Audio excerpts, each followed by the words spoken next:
turns out that it's all too easy for us to fall into a sort of rut in our thinking. And it can feel so comfortable, so good. We can feel so certain that it's right that we can't even realize that we're stuck in a rut. Part of this is called Einstellung, right? This kind of effect. And that is this sort of, you see one approach to do things and you are convinced it's right. And even if it isn't the best approach, you just can't see other approaches because you've already locked in that first approach. And to some extent, we do that in everything we do in life, because as we grow from infants and we're maturing, there are synaptic, we're born and in kind of our earliest years, we have lots of synaptic connections. And as we don't use some of them, they just wither away and die. So even by 6 months of age, what happens is you've lost the ability to even hear certain sounds of other languages because you haven't actually used those circuits yourself. So what you want to do in your life is you want to try to expose yourself to novel stimuli as much as possible. That doesn't mean that you have to live a topsy-turvy life, but try things like sitting at a different place at the dinner table, or brush your teeth with the other hand. And of course, travel is a great way of getting out of your comfort zone. One of the things that I think is very interesting is Nobel Prize winner Ramon Cajal had said that he's considered the father of modern neuroscience. And he'd worked with many geniuses. He'd said, I work with these geniuses, and he said, I am not a genius.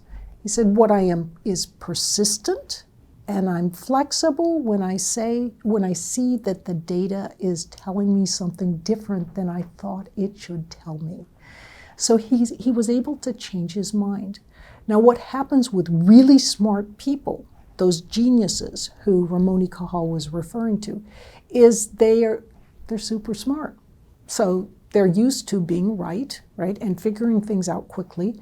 They tend to jump to conclusions, and they haven't had the experience of changing their minds when they're wrong, because they haven't been wrong that often.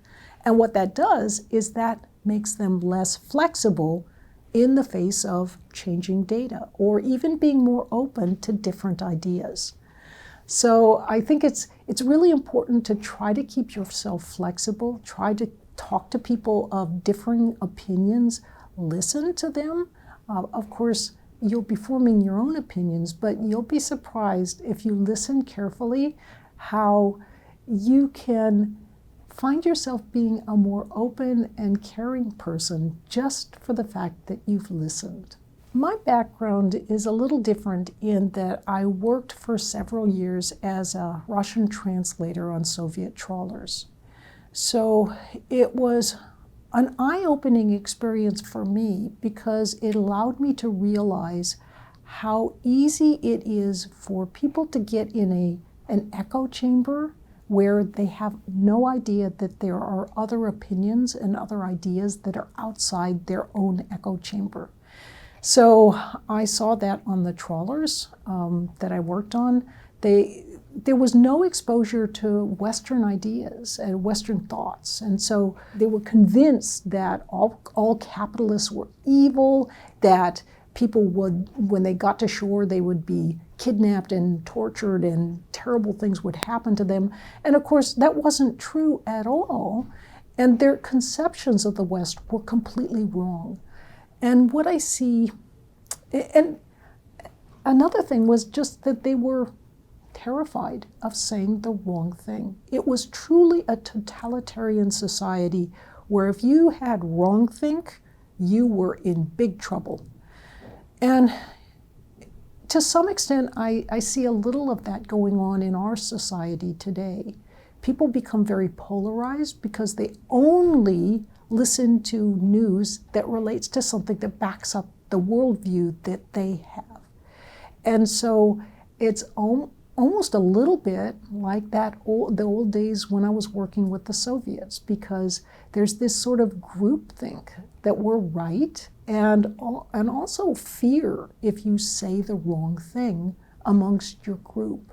This is a dangerous sort of societal situation to fall into, where you're not listening or talking to one another.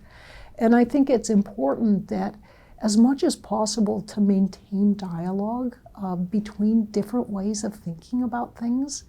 And as far as false news comes and fake news comes about, I'm familiar with fake news from decades past, right? Because the Soviets were masters of fake news.